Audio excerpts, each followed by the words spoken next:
Right, so today's update on the whole coronavirus zombie apocalypse thing that's gripping the world right now. The US Senate still didn't pass their stimulus bill, but the markets rallied like crazy. In fact, you could possibly argue they rallied a little bit too much. It was the largest rally since like the 1930s or something crazy. And I don't know if you've heard the old expression that you buy the rumor and you sell the news. So I think we could find that the news itself becomes a little bit of an anticlimax, but the stimulus package is a monster.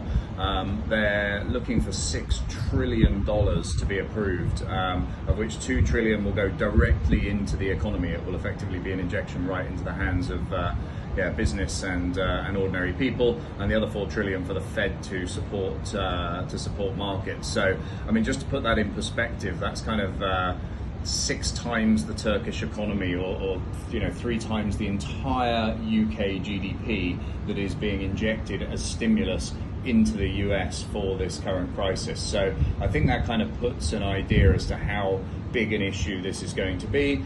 Just in other news, obviously the Olympics has been officially postponed. I think everybody saw that kind of coming, that was in the post. The trial of the chlorhexacline, whatever it's called, drug has been showing some really interesting results. Obviously there was a Korean study, but nobody was sure whether to trust it. There's now a study out of France which is showing a very high response rate to it. It's being trialed in New York.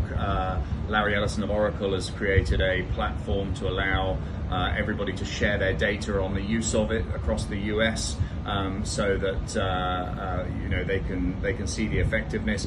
I think that could be a really good news story, that combined with the fact that the Italians have now had 2 consecutive days of reducing number of cases. I think these show some sort of glimmers of light, but obviously we are only just at the beginning of a kind of the volatility, I think, in markets. And of course there is still just this huge knock-on for ordinary businesses. So if you are a business person, you need to be positioning yourself right now, taking advantage of any of the stimulus packages that are in place for your industry or for business in general. Don't bury your head in the sand. Make sure that you're taking that positive action, keeping your costs low, conserving cash, focusing on all those areas, and spend this time.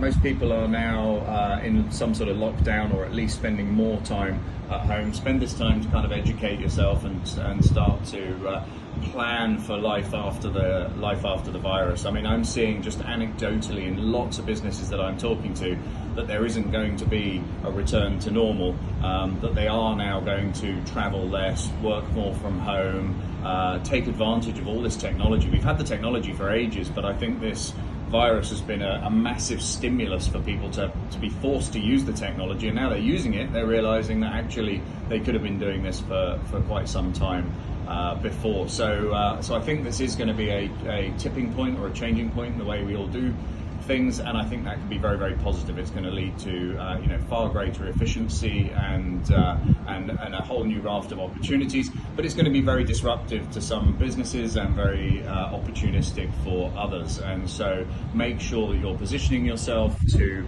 ride this new kind of wave that's going to come washing through. So stay safe out there. Do keep out of public places. Don't be part of the problem. Be part of the solution. And I hope you all have a 36.6. Thank you.